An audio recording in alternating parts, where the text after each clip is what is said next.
short bursts, letting it cool down. That way it doesn't distort and...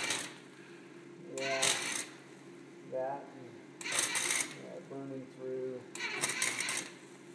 It's definitely better to do some stick welding than continuous. I agree.